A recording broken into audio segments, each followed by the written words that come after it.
Hello दोस्तों, नमस्कार प्रणाम। आप लोग कैसे हैं? आशा करता हूँ आप लोग अच्छे होंगे। आइए दोस्तों, आप लोगों के बीच में एक भोजपुरी सॉन्ग गा रहा हूँ। आप लोगों को अच्छा लगे तो लाइक कमेंट कीजिए और हमारे चैनल को सब्सक्राइब कीजिए।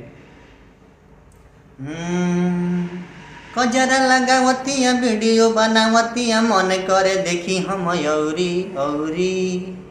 कजरा लगावतिया वीडियो बनावतिया मन करे देखी हम औरी औरी।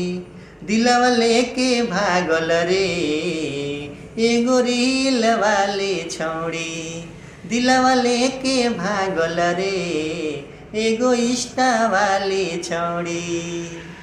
कजरा लगावतिया वीडियो बनावतिया मन करे देखी हम औरी औरी। कजरा लगावतिया वीडियो बनावतिया मन करे देखी हम औरी औरी।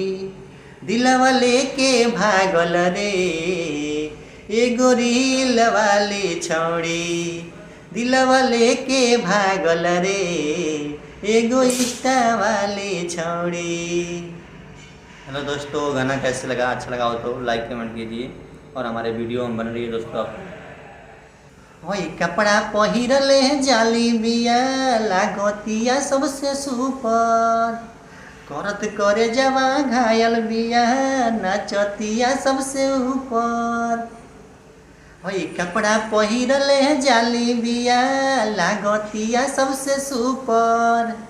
करत करे जवा घायल बिया नाचतिया सबसे ऊपर। मन हरावतिया हेलो भेजावतिया बोलतिया आई एम सॉरी सॉरी। मन हरावतिया हेलो भेजावतिया बोलतिया आई एम सॉरी सॉरी। दिलवा लेके भागल रे एगो रील वाली छौड़ी। दिलवा लेके भागल रे एगो इंस्टा वाली छौड़ी। हेलो दोस्तों, गाना कैसे लगा? अच्छा लगा हो तो लाइक कमेंट कीजिए और हमारे वीडियो में बने रहिए दोस्तों आगे। 16 के बाटे उमरिया चढ़ल बाटे जवानी।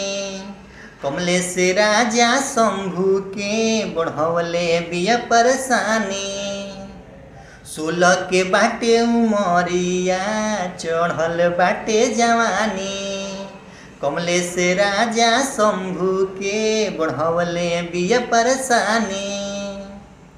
ठुमका लगावतिया दिल धड़कावतिया एकर मन जत दौड़ी दौड़ी दौड़ी। ठुमका लगावतिया दिल धड़कावतिया एकर मन जत दौड़ी दौड़ी।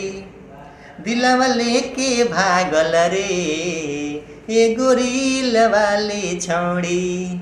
दिलवा लेके भागल रे एगो इंस्टा वाली छौड़ी।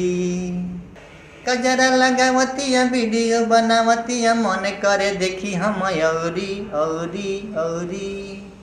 कजरा लगावतिया वीडियो बनावतिया मन करे देखी हम औरी औरी। दिलवा लेके भागल रे एगो रील वाली छौड़ी। दिलवा लेके भागल रे एगो इंस्टा वाली छौड़ी। हेलो दोस्तों, गाना कैसे लगा? अच्छा लगा हो तो लाइक कमेंट कीजिए और हमारे चैनल को सब्सक्राइब कीजिए। प्लीज़ दोस्तों, आपका सपोर्ट कीजिए हमें भी।